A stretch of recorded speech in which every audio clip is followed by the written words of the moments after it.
گئی ہے اور ہم اس کی قدر نہیں کرتے، اور وہ نعمت ہے ہماری اپنی صحت، ہماری اپنی ہیلتھ، ہماری اپنی صحت۔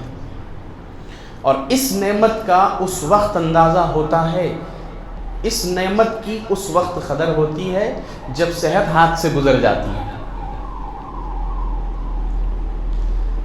سر کے بال سے لے کر پیر کے ناخن تک اللہ تعالیٰ کی شان قدرت، اللہ تعالیٰ کی کارخانہ قدرت کی خوبصورت کاریگری کا ہم کو نمونہ ملتا ہے انسان کی بناوٹ سے، سر کے بال سے لے کے پیر کے ناخن تک۔ سورہ 3 میں ارشاد ہوا کہ ہم نے انسان کو بے حد خوبصورت سانچے میں ڈھال کے پیدا کیا۔ لقد خلقنا الانسان فی احسن تقویم، کہ ہم نے انسان کو بے حد خوبصورت سانچے میں ڈھال کر پیدا کیا۔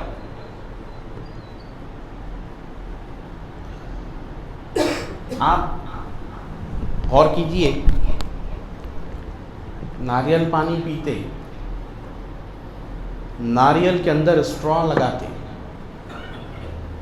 اسٹرا لگا کے جب آپ ناریل کا پانی اپنے منہ میں لیتے ہیں، کھینچتے ہیں، تو یہ طاقت کہاں سے آئی؟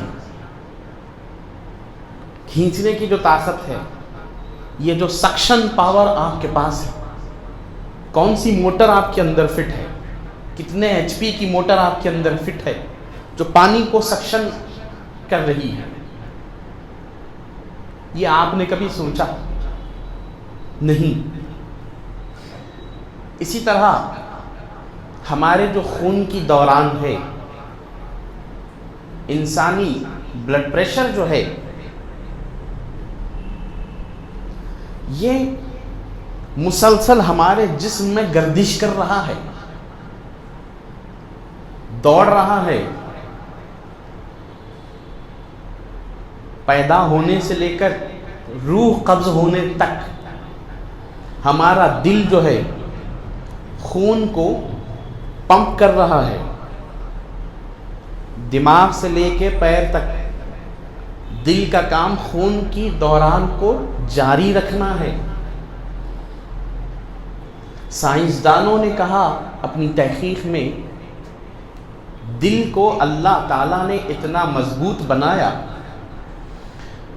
کہ جو پاور سے، جس رفتار سے، جس قوت سے دل خون کو پمپ کرتا ہے، اگر دل کو باہر نکال دیا جائے، سمجھنے کے لیے، سمجھانے کے لیے ہے یہ بات، اگر دل کو باہر نکال دیا جائے اور خون کی جگہ پانی کو پمپ کیا جائے، تو دل میں اتنی طاقت ہے کہ وہ 40 فیٹ تک، یعنی 4 فلور تک پانی کو پھینک سکتا ہے۔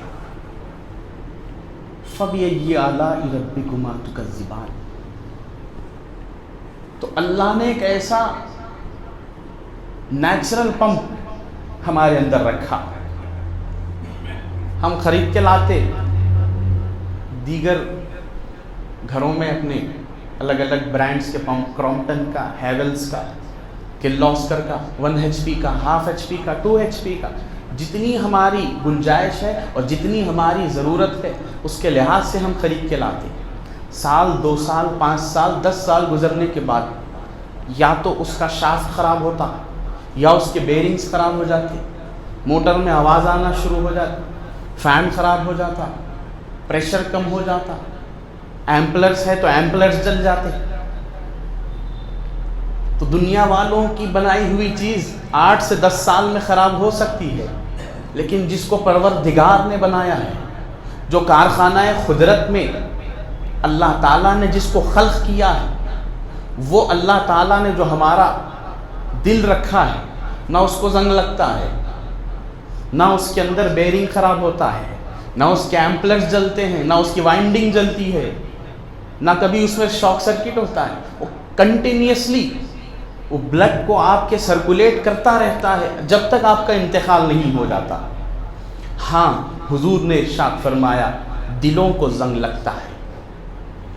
دلوں کا زنگ کیا ہے؟ حضور پاک صلی اللہ علیہ وآلہ وسلم نے ارشاد فرمایا کہ دلوں کا زنگ انسان کے گناہ ہے۔ جب ایک انسان گناہ کرتا ہے تو اس کے دل پہ ایک کالا سیاہ نقطہ پڑ جاتا ہے قدرت کی طرف سے، اور جب انسان گناہ پہ گناہ مسلسل کرتا رہتا ہے تو وہ نقطہ بڑھتے بڑھتے پورا کا پورا دل سیاہ یعنی کالا ہو جاتا ہے، زنگالود ہو جاتا ہے۔ اور جب کسی انسان کا دل سیاہ اور زنگالود ہو جاتا ہے تو پھر اللہ اس سے سب سے پہلے سجدے کی توفیق چھین لیتا ہے۔ اس کو نماز پڑھنے کی توفیق نہیں ہوتی۔ جب وہ نماز پڑھنے کی توفیق ہی اس کو نہیں ہے، وہ توبہ کیا کرے گا اور وہ اللہ کی بارگاہ میں رجوع کیا کرے گا؟ حضور نے ارشاد فرمایا کہ اگر کسی کا دل سیاہ ہو جائے، اگر کسی کا دل زنگالود ہو جائے، اس دل کو پاک کرنے کا ایک ہی ذریعہ ہے، وہ ہے کثرت سے توبہ اور اللہ کا کثرت سے ذکر کرنا۔ حضور پاک صلی اللہ علیہ وآلہ وسلم رحمت للعالمین ہیں، وہ چاہتے نہیں کہ کوئی زنگالود دل لے کر قبر میں چلا جائے، وہ نہیں چاہتے کہ کسی کا دل سیاہ ہو جائے وہ اسی طرح مر جائے، وہ نہیں چاہتے۔ اسی لیے حضور نے ارشاد فرمایا کثرت سے اللہ کا ذکر کرو۔ بہرحال تو تم اپنے پروردگار کی کون کون سی نعمت کو جھٹلاؤ گے؟ سر کے بال ہے، بال کسی بھی رنگ میں ہو، انسان کے سر پہ موجود ہے تو انسان کی خوبصورتی میں چار چاند لگا دیتے ہیں۔ اگر انسان جوان ہے اور سر پہ اس کے بال نہیں تو وہ بوڑھا لگتا ہے، بدصورت لگتا ہے۔ کیوں؟ کیونکہ اللہ نے انسان کو بے حد خوبصورت سانچے میں ڈال کر پیدا فرمایا، لقد خلقنا الانسان فی احسن تقویم۔ اور کوئی بھی چیز ہمارے جسم کی صرف خوبصورتی بڑھانے کے لیے نہیں بنائی گئی، ہر چیز کا ایک اپنا اپنا کام ہے، ذمہ داری ہے، ڈیوٹی ہے۔ سر کے بال، داڑھی کے بال اور دیگر جو جسم پہ بال ہے، سینے کے بال، ہاتھوں کے بال، یہ خون پی کے بڑے ہوتے ہیں۔ یوں ہی بڑے نہیں ہوتے ہمارے بال، خون پی کے بڑے ہوتے ہیں۔ رسول اللہ صلی اللہ علیہ وآلہ وسلم نے انسان کے جسم پر اگنے والے بالوں کو، کچھ بالوں کو بڑھانے کا حکم دیا اور کچھ بالوں کو صاف کر دینے کا حکم دیا۔ جیسے ہمارے انڈر آرمز ہیں اور ہماری شرمگاہیں ہیں، زیر ناف بالوں کو صاف کرنے کا حکم دیا، کاٹ دینے کا حکم فرمایا، اور انڈر آرمز کے یعنی ہمارے بغلوں کے بال کو کاٹ دینے کا حکم دیا۔ حکم تو نوچنے کا ہے، حکم تو کھینچنے کا ہے۔ ویکس جس طرح سے کھینچتے نا، اس طرح سے کھینچنے کا حکم ہے بغل کے بالوں میں۔ حضور نے یہ حکم آخر کیوں فرمایا؟ زیر ناف بال کو کیوں کاٹنا، بغل کے بالوں کو کیوں کاٹنا، اور داڑھی کو کیوں بڑھانا ہے؟ حضور پاک صلی اللہ علیہ وآلہ وسلم رحمت للعالمین ہیں، وہ جانتے ہیں، اللہ تعالیٰ نے ان کو کانا وما یکون کا علم عطا فرمایا ہے، وہ جانتے ہیں انسانوں کے لیے اچھا کیا ہے اور برا کیا ہے۔ آج سائنس نے ہر دور میں حضور کی ایک ایک بات پہ سائنس جو ہے، سائنسدان تحقیق کرتے ہیں کہ آخر انہوں نے یہ کہا تو کیوں کہا، آخر محمد رسول اللہ نے کہا داڑھی بڑھاؤ تو کیوں؟ آپ نے دیکھا ہوگا بڑے بڑے سائنسدانوں کی داڑیاں بڑی بڑی ہوتی ہیں، آپ نے غور کیا ہوگا، جو بڑے بڑے سائنسدان ہیں ان کی تصاویر دیکھیں، ان کی زلفیں ہوتی ہیں، ان کے بال بڑے، داڑھی کے بال بڑے ہوتے ہیں۔ کیوں؟ وہ اس لیے کیونکہ انہوں نے ریسرچ کیا کہ آخر حضور نے کیوں فرمایا کہ داڑھی کے بال بڑے کرو اور زیر ناف اور بغل کے بالوں کو کاٹو. تو جب انہوں نے ریسرچ کیا تو معلوم ہوا کہ زیر ناف اور بغل کے جو بال ہیں، انسان کی باڈی میں دو طرح کا خون ہے، ایک صاف خون ہے اور ایک آلودہ خون. ایک پیور بلڈ ہے، ایک امپیور بلڈ ہے، ایک اچھا خون ہے، ایک برا خون ہے. تو حضور کا یہ ارشاد مبارک کہ تم اپنی زیر ناف کے بالوں کو صاف کرو اور بغل کے بالوں کو نوچو، اس بات کی نشاندہی ہے. سائنسدانوں نے تحقیق کی اور ہمارے سامنے واضح کیا کہ یہ جو دو حصے ہیں، یہاں کے جو بال ہے یہ اچھا خون پی کے بڑے ہوتے ہیں. تو حضور نے فرمایا ان کو کاٹ دو، کہیں یہ تمہارے جسم سے اچھا خون نہ چوس لیں، ان کو صاف کر دو. اور داڑھی کے بارے میں فرمایا کہ اس کو لمبی کرو، چھوڑ دو. کیوں؟ کہ یہ امپیور بلڈ پی کے بڑی ہوتی ہے، خراب خون پی کے بڑی ہوتی ہے. تو کسی انسان کے جسم سے اگر مسلسل کوئی چیز خراب خون کھینچ رہی ہے تو انسان کی صحت میں اضافہ ہوتا ہے، انسان کی صحت میں اضافہ ہوتا ہے. حضور نے ارشاد فرمایا اپنی داڑھیوں کو بڑھاؤ، مونچھوں کو خوب پست کرو. مونچھ کے جو بال ہے اس کو خوب پست کرو، یعنی بہت چھوٹے کر دو، اتنا چھوٹے کہ وہ تمہارے کھانے پینے کی چیزوں میں شامل نہ ہو جائیں. کیوں فرمایا حضور نے؟ میں آپ سے عرض کروں کہ حضور کا ایک ایک فرمان انسان کے لیے اس کی صحت کا سامان ہے. اور آپ نے دیکھا ہوگا کہ جن کے چہروں پر داڑیاں ہوتی ہیں وہ ضعیف بھی ہو جائیں تو ان کی جلد بوڑھی نہیں ہوتی، ان کی جو سکن ہے اس پہ جھریاں نہیں ہوتی. جو داڑھی نہیں رکھتے ہیں، جن کے چہرے ایک دم کلین ہوتے ہیں، اب ان کے چہروں میں اور داڑھی والوں کے چہروں میں آپ خود فرق محسوس کر کے دیکھ لیجئے. یہ داڑھی جو ہے حضور پاک صلی اللہ علیہ وسلم، ساری چیزیں ایک طرف. اب میں بہت بڑی بات آپ سے عرض کر دوں، سارے فائدے اپنی طرف، ساری چیزیں اپنی طرف، سارے بینیفٹس داڑھی کے اپنی طرف، لیکن داڑھی کی سب سے بڑی فضیلت یہ ہے انسان یہ سوچ کر داڑھی رکھے کہ یہ میرے آقا کی سنت ہے. داڑھی کی سب سے بڑی فضیلت یہی ہے کہ یہ میرے آقا کی سنت ہے، اس سے بڑی کوئی فضیلت نہیں. یہ اولیاء اللہ کی سنت ہے، یہ انبیاء، دیگر انبیاء، جتنے انبیاء گزرے سب کی سنت ہے. خود حضور پاک صلی اللہ علیہ وآلہ وسلم کی سنت ہے، اور یہی ہمارے لیے حجت ہے کہ حضور کی سنت ہے. بہرحال اب بعض ہمارے معاشرے میں یہ خیال کرتے ہیں لوگ کہ نہیں بھائی ہم سے اتنا زیادہ عمل نہیں ہو پائے گا، ہم سے اتنا زیادہ احتیاط نہیں ہو پائے گا، ہم داڑھی نہیں رکھیں گے کیونکہ ہماری زبان سے گالیاں نکل جائیں گی، ہم بے عملی میں مبتلا رہتے ہیں، ہم نمازوں کی پابندی نہیں کر سکتے لہذا ہم داڑھی نہیں رکھیں گے. تو اس کو آپ سراسر نفس کا اور شیطان کا دھوکہ سمجھیے. داڑھی سے گالیوں کا کیا تعلق؟ داڑھی سے نماز کا کیا تعلق؟ داڑھی سے اچھائی کا کیا تعلق؟ یہ تو وہی بات ہو گئی کہ آپ جو ہے گاڑی خرید کے لا لیے نئی شو روم سے، گھر میں لا کے لاک کر کے اس کو جو ہے نا کور ڈال کے رکھ دیے، 1 مہینہ ہو گیا، 2 مہینہ ہو گیا، 1 سال ہو گیا، لوگ پوچھ رہے بھائی نئی گاڑی لائے چلا رہے کیوں نہیں؟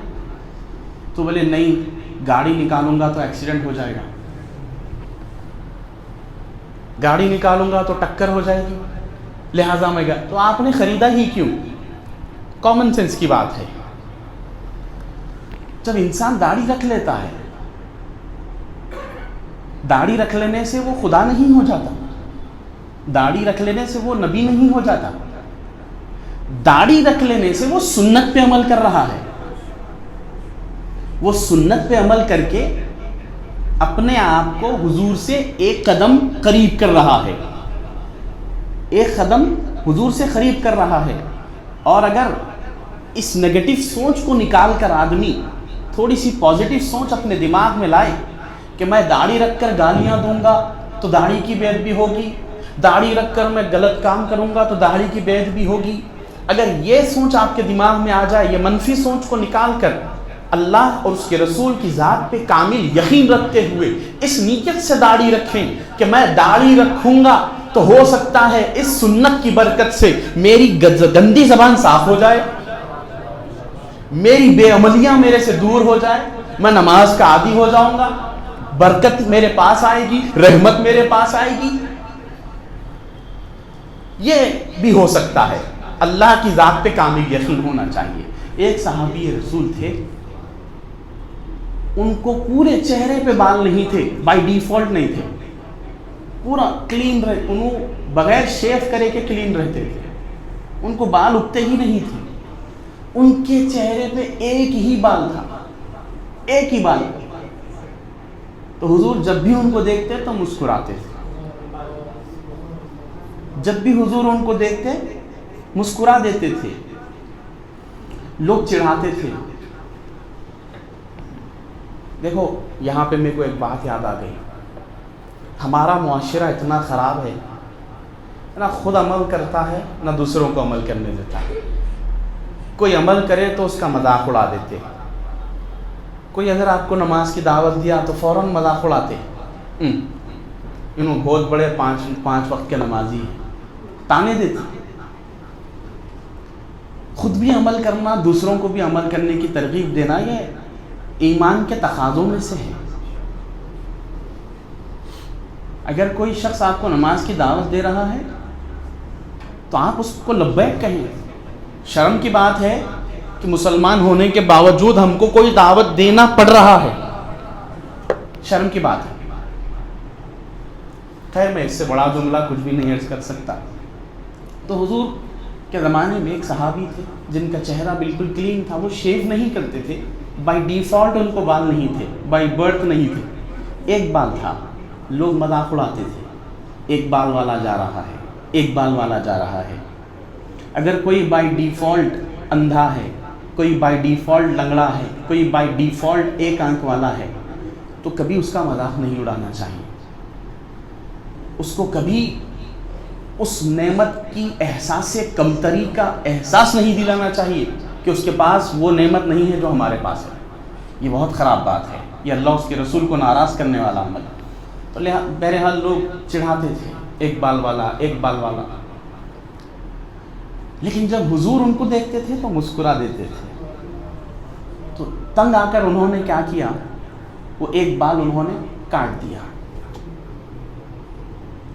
جب وہ ایک بال کاٹ دیا تو نبی پاک صلی اللہ علیہ وسلم کے سامنے سے گزرے تو حضور نے اپنا چہرہ پھیر لیا، حضور نے چہرہ پھیر لیا صلی اللہ علیہ وسلم۔ ان کو تشویش ہوئی کہ سرکار روز مسکراتے تھے، آج چہرہ پھیر رہے ہیں، ناراضگی کا اظہار فرما رہے ہیں، کیا بات ہے؟ تو حضور کی بارگاہ میں حاضر ہو گئے، آنکھوں میں آنسو، سرکار مجھ سے کیا خطا ہو گئی جو آپ آج نہیں مسکرائے؟ تو حضور پاک صلی اللہ علیہ وسلم نے فرمایا کہ تیرے چہرے پہ جو ایک داڑھی کا بال تھا اس پر 70,000 فرشتے جھولا جھولتے تھے، میں وہ دیکھ کے مسکراتا تھا، آج تو نے اس کو کاٹ دیا، وہ رحمت کے فرشتے چلے گئے۔ تو وہ زار و خطار رونے لگا، وہ حضور پاک صلی اللہ علیہ وسلم کی بارگاہ میں معافی کا طلبگار ہوا۔ اس کے بعد وہ شخص نے وہ ایک بال پھر سے اگنے کا انتظار کیا جب تک حضور کے سامنے وہ نہیں آیا۔ جب بال اگ گیا، بڑا ہوا تو حضور کی بارگاہ میں آئے، حضور نے دیکھ کے پھر مسکرا دیا۔ کیا پتا چلا کہ داڑھی سے انسان کا چہرہ اس لیے نورانی ہوتا ہے کیونکہ اللہ تعالیٰ کے فرشتے اس کی داڑھی پر جمع ہوتے ہیں، رحمت کے فرشتے اللہ تعالیٰ نازل فرماتا ہے، اسی لیے داڑھی سے انسان کے چہروں پر رونق ہوتی ہے۔ گھوم پھر کے بات وہیں پہ آ رہی ہے کہ ساری چیزیں ایک طرف، داڑھی کی سب سے بڑی فضیلت یہ ہے کہ وہ میرے آقا کی سنت ہے، سب سے بڑی فضیلت ہے۔ ہم داڑھی اس لیے نہیں رکھیں گے کہ اس کے جسمانی فائدے ہیں، ہم داڑھی اس لیے نہیں رکھیں گے کہ اس کے روحانی فائدے ہیں، بلکہ داڑھی اس لیے رکھیں گے کہ میرے آقا نے حکم فرمایا، میرے آقا کی سنت ہے۔ یہ محبت بھی ہے، اطاعت بھی ہے۔ تو میں یہ عرض کر رہا تھا کہ جو حضور کی سنتیں ہیں، جو ارشادات ہیں، وہ ہمارے لیے بہت فائدہ مند ہے۔ صحت اللہ کی بہت بڑی نعمت ہے، صحت کو ہم جو ہے فار گرانٹیڈ لیتے ہیں کیونکہ بائی ڈیفالٹ ہم کو ملتی ہے، ہم اتنا خیال نہیں رکھتے۔ حضور پاک صلی اللہ علیہ وسلم نے جو صحت کا خیال نہیں رکھتے ہیں ان سے باقاعدہ ناراضگی کا اظہار فرمایا۔ بہت سی احادیث میں حضور نے صحت کا خیال رکھنے کا حکم بھی ارشاد فرمایا اور بہت سی بیماریوں کا علاج بھی حضور نے ارشاد فرمایا۔ صحت، آج صبح مجھے ایک نیوز آئی کہ ایک 21 سالہ نوجوان لڑکا ہارٹ اٹیک سے اچانک اس کا انتقال ہو گیا۔ اللہ گھر والوں کو صبر جمیل عطا فرمائے اور ایسی موت سے نوجوانوں کی حفاظت فرمائے۔ کیا خبر وہ اللہ کی بارگاہ میں اس نے توبہ کی ہوگی، نہیں کی ہوگی، کس حالت میں اس کا انتقال ہوا ہوگا، اللہ جانے، اس کا رسول جانے۔ اللہ ہم سب کو ایسی موت سے ہماری حفاظت کرے۔ جب تک ہم توبہ نہ کریں اللہ ہم کو موت نہ دے۔ بہرحال عزیزان ملت اسلامیہ، آج میں نے بہت ضروری سمجھا کہ میں صحت پر گفتگو کروں کیونکہ یہ اللہ کی بہت بڑی نعمت ہے۔ بہت سے علماء، بہت سے خطبہ اس طرف مائل نہیں کرتے عوام کو، وہ سمجھتے ہیں کہ نہیں یہ دین کے کانٹیکس سے باہر ہو جائے گا۔ نہیں، صحت پر گفتگو کرنا اصل دین میں سے ہے، حضور کے ارشادات کی پیروی ہے۔ حضور پاک صلی اللہ، اگر کوئی امتی باصحت نہیں ہوگا، بیمار ہوگا، وہ کیا مسجد کو آئے گا، کیا دین کی خدمت کرے گا، وہ کیا عبادات کرے گا؟ نہ وہ دین میں کامل ہوگا، نہ دنیا میں کامل ہوگا۔ اس کو ہر وقت اپنی کمزوری کا احساس رہے گا اور وہ مایوسی میں ختم ہو جائے گا۔ اسی لیے صحت بہت بڑی نعمت ہے۔ اب میں آپ سے عرض کروں کہ آج یہ جو اچانک لہر چلی ہوئی ہے، نوجوان حضرات اچانک ہارٹ اٹیک سے مر رہے ہیں، انتقال کر رہے ہیں، اس کی وجہ کیا ہے؟ کچھ نہ کچھ تو وجہ ہوگی۔ اس کی بہت سی وجوہات ہے، اس پر میں نے بہت زیادہ فکر کیا، سوچا میں نے کہ بھئی نوجوان، آخر موت اور حیات اللہ کے ہاتھ میں، جس کی جہاں طے ہے وہ طے ہے۔ میرے کہنے سے، آپ کے سننے سے کسی کی موت نہ آگے ہوتی ہے نہ پیچھے ہوتی ہے، لیکن کچھ نہ کچھ تو ریزن ہوگا کہ آج یہ نوجوان اچانک ہارٹ اٹیک سے مر رہے ہیں۔ اور میجورٹی آپ دیکھیے 20 سے 30 سال کے درمیان والوں پر یہ ہوا چلی ہوئی ہے۔ 25 سال کے نوجوان، 28 سال، 30 سال، 21 سال، 22 سال کے نوجوان، بہت سی اس کی وجوہات ہے، بہت سے ریزنز ہیں میرے دوستوں، مگر دو اہم چیزیں ہیں،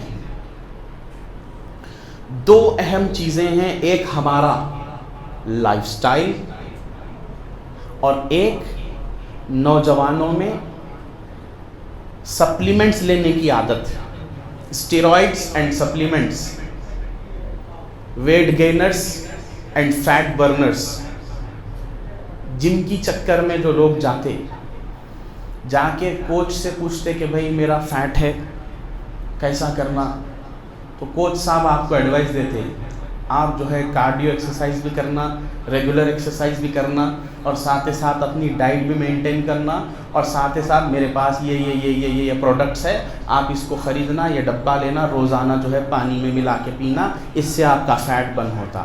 کوئی دبلا پتلا ہے تو جا کے جو ہے نا کوچ سے پوچھ رہا میرے کو کیا کرنا ہے، کیا ڈائٹ کھانا ہے۔ پہلے کے کوچ بتاتے تھے انڈے کھانا، دودھ پینا، مچھی کھانا، گوشت کھانا، یہ کھانا، وہ کھانا، یہ چیزیں بتاتے تھے۔ اب کا کوچ کیا بتا رہا، یہ سپلیمنٹ کا یہ برانڈ ہے، یہ سپلیمنٹ کا یہ برانڈ ہے، وہ اسٹیرائڈ لینے سے یہاں کا مسلز گین ہوتے، وہ اسٹیرائڈز لینے سے چیسٹ گین ہوتا، یہ اسٹیرائڈز لینے سے آپ کے سکس پیکس بنتے۔ آپ کو معلوم یہ اتنی خطرناک چیزیں ہیں، یہ میں نہیں آپ سے کہوں گا، آپ جا کے اس کے ایک انگریڈینٹس کو دیکھیے، اس کے ڈبے پہ جو سٹیکر چپکا ہوا رہتا، اس کے جو انگریڈینٹس ہیں اس کو ایک ایک کر کے سرچ کیجئے گوگل پہ، اور اس کے سائیڈ ایفیکٹس دیکھیے۔ ظاہر سی بات ہے کوئی چیز آپ کے جسم میں جا رہی ہے اور 1 مہینے کے اندر آپ کی باڈی کو اچانک پھلا رہی ہے، تو اس کے اندر کچھ نہ کچھ ایک خطرناک کیمیکل ہوگا جو آپ کے گوشت کو پھلا رہی ہے۔ اور نوجوان غلط فہمی میں ہے کہ گوشت بڑھ رہا ہے۔ میں معافی چاہوں گا، آپ کا گوشت نہیں بڑھ رہا، آپ کا گوشت پھول رہا ہے، آپ کا گوشت پھول رہا ہے۔ نتیجہ کیا نکلتا ہے کہ جب کوئی کیمیکل آپ کے جسم میں داخل ہو رہا ہے اور کوئی چیز کو بڑھا رہا ہے، تو ظاہر سی بات ہے کوئی چیز کم بھی کر رہا ہے، ظاہر سی بات ہے کوئی چیز کو لے کے کسی چیز میں دے رہا ہے۔ تو کون سی چیز ہے، کون سی چیز ہے جو آپ کے جسم سے کھینچی جا رہی ہے؟ وہ آپ کا سیمن ہے، وہ آپ کا سیمن ہے جو وہ سپلیمنٹ کھینچتا ہے، پوری طاقت انسان کی لے کے وہ جو ہے مسلز کو پرووائڈ کرتا ہے۔ نتیجہ کیا ہوتا ہے؟ کنٹینیوسلی جب آدمی سپلیمنٹس لینے کا عادی ہو جاتا ہے، میں کوئی ہوائی فائرنگ نہیں کر رہا ہوں، یہ بہت بڑی ریسرچ کے بعد میں آپ کے سامنے بات عرض کر رہا ہوں کہ ہمارے گھر کے پاس کا ایک 25 سالہ نوجوان، ڈاکٹروں نے رپورٹ لکھ کر دیا کہ اس کی موت کیوں ہوئی، اس کا پوسٹ مارٹم کیا گیا، اس کے معائنے کیے گئے، پتہ چلا کہ وہ ریگولر صبح و شام سپلیمنٹس لینے کا عادی تھا۔ تو اتنا خطرناک یہ ایک چیز ہے۔ جم سے جا رہے ہیں، جم کر کے آ رہے ہیں، مر جا رہے ہیں، ہارٹ اٹیک ہوا، کیا ہوا؟ دل اتنا مضبوط اللہ تعالیٰ نے بنایا کہ 200 سال اگر انسان کی بھی عمر ہو جائے تب بھی دل کو کوئی دھکا نہیں لگتا۔ تو کون سی ایسی چیز ہے جو اتنی مضبوط چیز کو بھی خراب کر دے رہی، فیل کر دے رہی؟ دل فیل ہو جا رہا، ہارٹ اٹیک ہو جا رہا، آدمی مر جا رہا۔ تو جو آپ انٹیک کر رہے ہیں، جو آپ کھا رہے ہیں سپلیمنٹس کے نام پہ، وہ آپ کتنا خطرناک زہر کھا رہے ہیں آپ کو نہیں معلوم۔ یہ بہت خطرناک چیز ہے سپلیمنٹس۔ اور دوسرا ہمارا لائف سٹائل۔ آپ صحت بنائیے، جم کریے، آپ کو کوئی نہیں روک رہا۔ خود حضور پاک نے کثرت کرنے کا حکم فرمایا۔ اپنے صحابہ کو جب کبھی کہیں سے گزرتے، دریا نظر آتا یا کوئی باولی نظر آتی جس میں تیرا جا سکتا ہے، تو حضور ارشاد فرماتے تھے کہ جاؤ اس میں تیرو۔ کوئی اگر تیرنا نہیں جانتا تو ان سے کہتے کہ جاؤ ان کے ساتھ تیرو جو تیرنا جانتے ہیں۔ حضور نے کثرت اور طاقت گین کرنے کے جو ذرائع ہیں وہ سب کرنے کا حکم دیا ہے۔ اچھی غذائیں کھاؤ، یہ حضور کا ارشاد مبارک ہے۔ کم کھاؤ، اچھی غذائیں کھاؤ۔ آپ کشتی لڑو، اس نیت سے نہیں کہ اس کو ہرانا ہے، اس نیت سے کہ مجھے طاقت گین کرنا ہے، طاقت کا مجھے طاقت حاصل کرنا ہے۔ اس لحاظ سے آپ تعلیم کو جاؤ، دنگل کرو، جم کرو، کوئی نہیں روک رہا۔ لیکن یہ جو سپلیمنٹس لینے کی لہر چلی، ٹی شرٹ پہن کے نکلے تو لوگ میرے کچھ دیکھنا، میرے ہاتھاں ایسے دکھنا۔ بعد میں کیا ہوتا، جتنے بھی لوگ سپلیمنٹس لے کے ایسا پھگے کے جیسا پھول گئے، میں اپنی آنکھوں سے دیکھا اور گواہ ہوں اس چیز کا، ان کو بچے نہیں ہوئے۔ بچے نہیں ہو رہے کیوں؟ میں بولا سپلیمنٹس کیا لیتا؟ آپ کا سیمن کھینچ لیتا، آپ کا سیمن کھینچ کے آپ کے مسلز کو طاقت میں، انرجی میں کنورٹ کر کے آپ کے مسلز کو دے دے رہا۔ یہ بہت خطرناک چیز ہے. اس سے ہوتا کیا, آدمی اب نارمل ہو جاتا. جو شخص سپلیمنٹس لینے کا عادی ہو جاتا, یا تو وہ موت کے قریب ہو جاتا, یا پھر ایسا ہو جاتا کہ وہ اگر شادی بھی کر دی جائے تو پھر اس کو وہ بچے پیدا کرنے کے لائق نہیں رہتا. اور یہ زندگی میں مرد کے لیے بہت بڑی مایوسی ہے. بہت بڑی مایوسی ہے کہ شادی کے بعد اس کو بچے نہیں ہو رہے ہیں. اللہ تعالیٰ ہماری حفاظت فرمائے, اور جن کو اولاد نہیں ہے اللہ ان کو اولاد عطا فرمائے. دیکھیے, میرا کام صرف آگاہ کرنا ہے. جو حقائق ہے وہ بتانا ہے. قبول کرنا نہیں کرنا یہ آپ کی مرضی ہے. یہ دینی اعتبار سے بھی غلط ہے, دنیاوی اعتبار سے بھی غلط ہے. دوسری بات میں اپنی تیزی سے ختم کر دوں. لائف سٹائل, ہمارا جو لائف سٹائل ہے یہ بہت خراب ہو چکا ہے. ٹائمنگ سے لے کر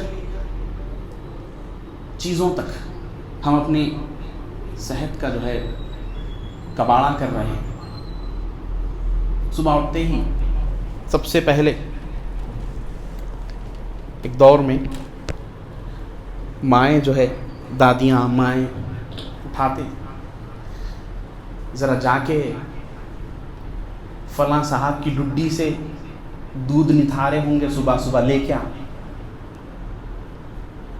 یاد ہوگا بڑے حضرات کو, جام دودھ نکال دیے ہوں گے لے کے آ. یا نہیں تو دادیاں خود بڑے بڑے کینا برتنہ لے کے جو ہے جاتے تھے. میرے کو یاد ہے ایک گلاس دے کے بھیجتے تھے ہمارے دادی. گھر کے پاس ڈڈی تھی, 1 روپیہ دیتے تھے, وہ گلاس بھر کے میرے کو دودھ دیتے تھے. وہ دودھ لانے کے بعد تھوڑا سا اس کو گرم کر کے جو ہے سب بچوں کو ہماری دادی تھوڑا تھوڑا پلاتی. آج کیا ہو گیا, ڈاکٹراں ڈرا دے رہے ہیں, نہیں ڈڈی کا دودھ نہیں پینا, اس کے اندر وہ بیکٹیریا رہتا ہے, اس کے اندر یہ رہتا. نتیجہ کیا نکلا, ہم پیکٹوں کا دودھ خرید کے لا رہے ہیں دکانوں سے, پیسچرائزڈ ملک. 4 دن بھی رکھے تو نہیں پھٹ رہا. کیوں؟ دودھ کی صفت ہے 1 سے 2 گھنٹے باہر رکھ دیے تو خراب ہو جاتا, اور جو دودھ خراب نہیں ہوا وہ دودھ ہی نہیں. اچھا, سونے پہ سہاگا ٹیٹرا پیک جو نکلا کاغذ کا اٹے کا, ٹیٹرا پیک 3 مہینے کی اس کی زندگی ہے. کون سا ایسا دودھ ہے جو کسی انسان یا جانور کے جسم سے نکلنے کے بعد 3 مہینے تک برقرار رہ سکے جوں کا توں؟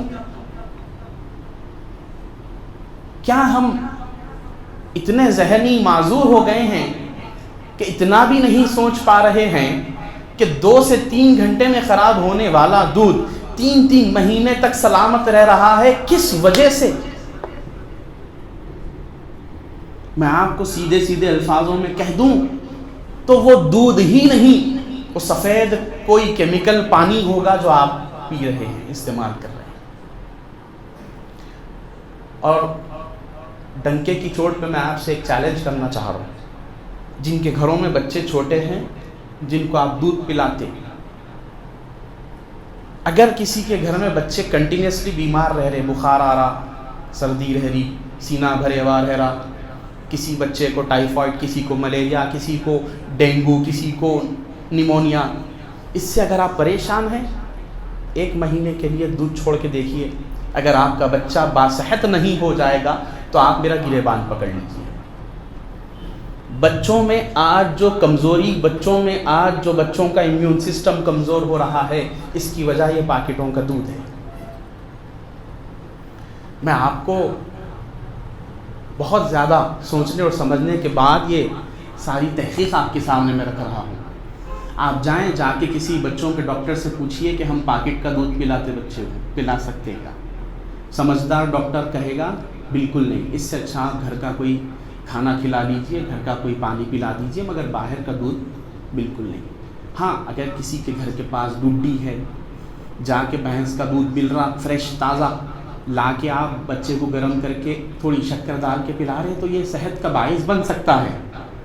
اگر گائے کا دودھ مل جائے تو سونے پہ سہاگا ہے، اونٹنی کا مل جائے تو نور علی نور ہے، کیونکہ سرکار نے ارشاد فرمایا اونٹنی کے دودھ میں اللہ تعالیٰ نے شفا رکھی ہے، اونٹنی کے دودھ میں۔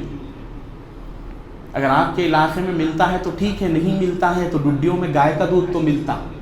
بھینس کے دودھ میں کریم کی، کولیسٹرول کی ماترا زیادہ ہوتی ہے، تو آپ وہ اس کے بجائے گائے کا دودھ اگر پلائیں گے تو یہ صحت کے حساب سے نفع بخش ہوگا، آپ پلائیے اپنے بچوں کو۔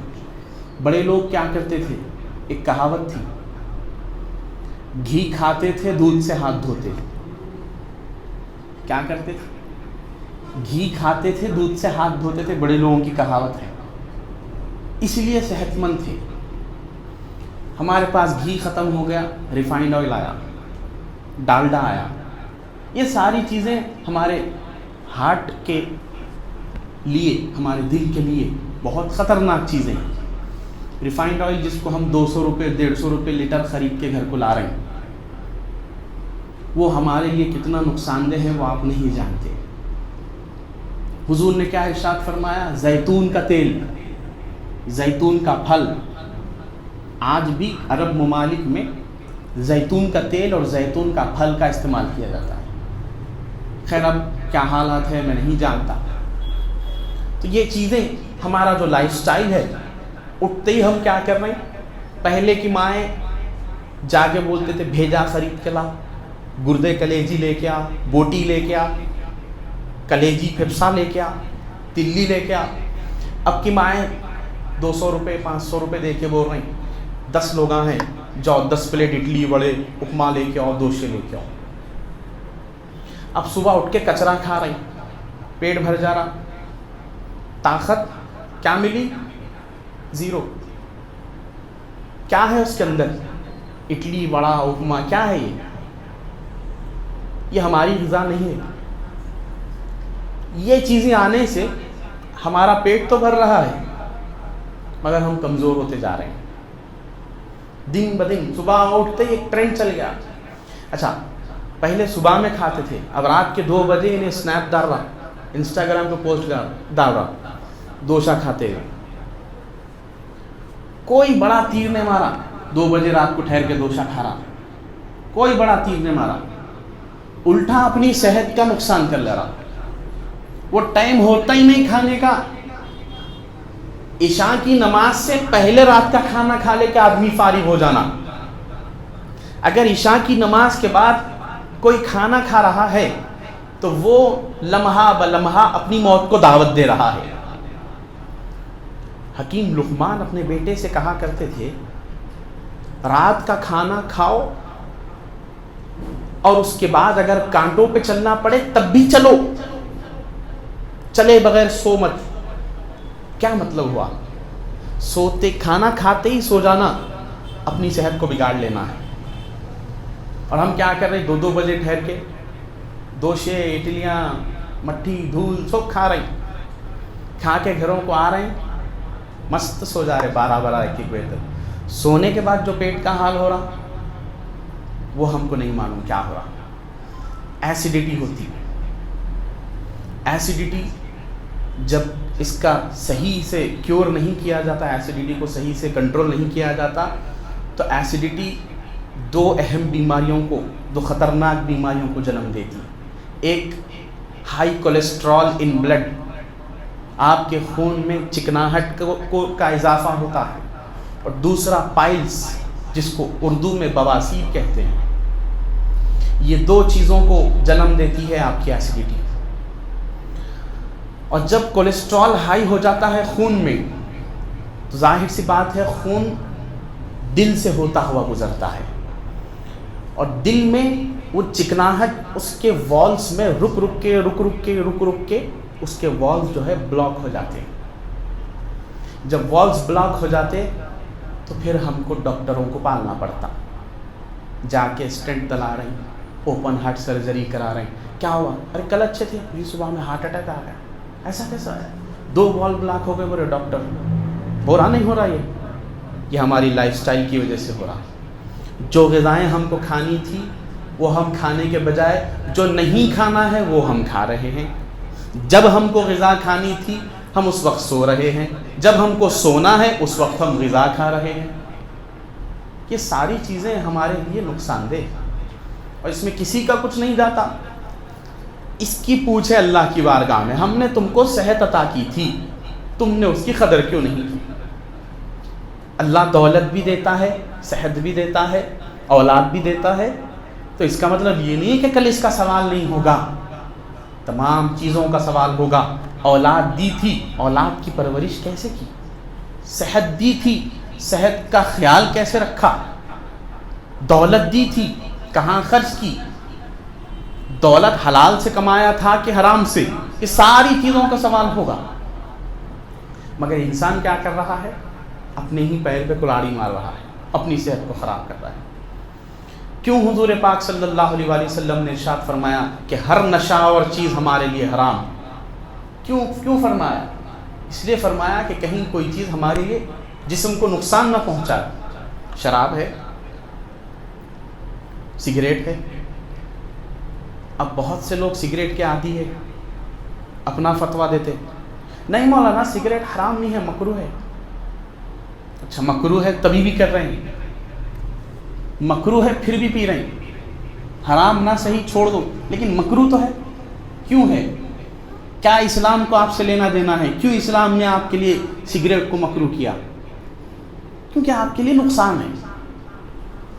پھر حقہ, جو آج کل نوجوانوں میں ایک فیشن اور ٹرینڈ بن گیا, کہیں بھی گھومنے جا رہے ہیں حقہ ساتھ رکھ رہے ہیں. بڑوں کا خوف ختم ہو گیا, نیچے باوا اماں گھر میں سو ہے, دعوت چل رہی, انہیں اپنے دوستوں کو لے کے جا کے چھت پہ بیٹھ جا رہا الگ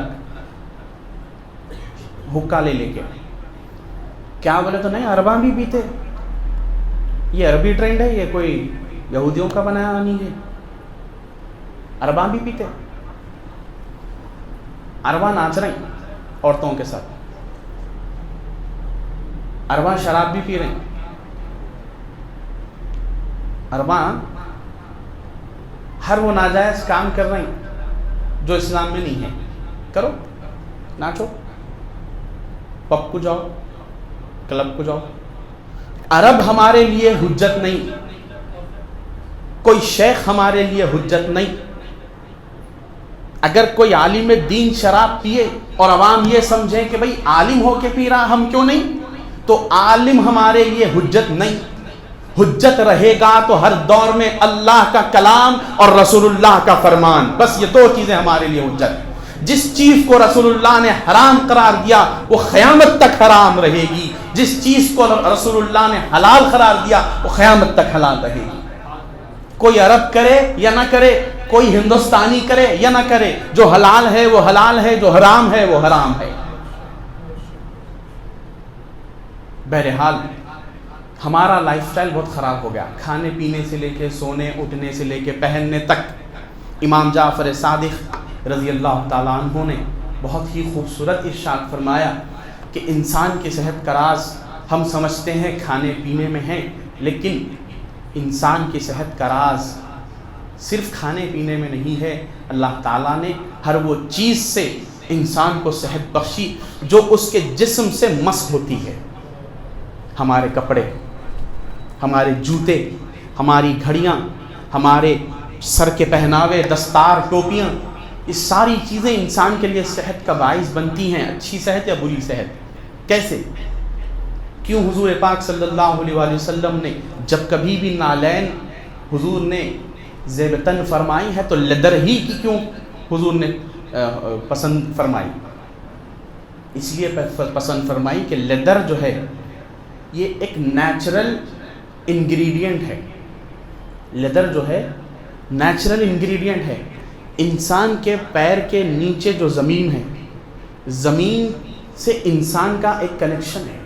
انسان جب زمین پہ چلتا ہے تو الیکٹرو میگنیٹک جو پاورز ہوتے ہیں, الیکٹرانز جس کو ہم فزکس کی زبان میں کہتے ہیں, وہ الیکٹرانز جو ہے زمین کے اندر سے انسانوں کے تلووں کے تھرو انسان کے جسم میں داخل ہوتے ہیں. اور جب وہ داخل ہوتے ہیں تو ہمارا جو بلڈ پریشر ہے وہ تھوڑا سا بڑھاتے ہیں، جس کی وجہ سے انسان کے اندر طاقت، ایکٹیونیس، تندرستی اور چستی آتی ہے۔ اب ہم کیا کر رہے ہیں؟ عجیب و غریب قسم کے چپلاں پہن لے رہے ہیں، جس کی وجہ سے تلووں میں درد، گھٹنوں میں درد، ہاتھوں میں درد، سر میں درد، نہ جانے کہاں درد ہو جا رہا۔ تو حضور جو پہنتے تھے وہ لیدر کی چپل پہنتے تھے۔ آپ بھی کوشش کریے، تھوڑے پیسے زیادہ جاتے، 500 کی چپل خرید رہے ہیں، 1500 2000 روپے جاتے، اور چلتی بھی اچھا لیدر کی چپل۔ لیدر کی چپل خریدیے، پیور لیدر کی، 3000 4000 میں آتی، پیور لیدر کی پہنیے۔ جوتا خرید رہے ہیں، لیدر کا خریدیے۔ کیا ہونے کا ہے؟ صحت سے بڑھ کے ہے کیا؟ صحت سے کوئی چیز بڑھ کے ہے؟ نہیں۔ کپڑا پہن رہے ہیں، کوئی ایسا کپڑا نہ پہنے جو جسم سے پسینے کو چوسنے کی صلاحیت نہ رکھتا ہو، ایسا کپڑا پہنے جو اپنے جسم کے پسینے کو چوسنے کی صلاحیت رکھے۔ یہ ساری چیزیں صحت کے لیے ہماری کارگر ثابت ہوتی ہے۔ امام جعفر صادق کا قول ہے۔ بہت سی چیزیں ہیں صحت پر گفتگو کرنے کے لیے، لیکن وقت مجھے اجازت نہیں دے رہا ہے۔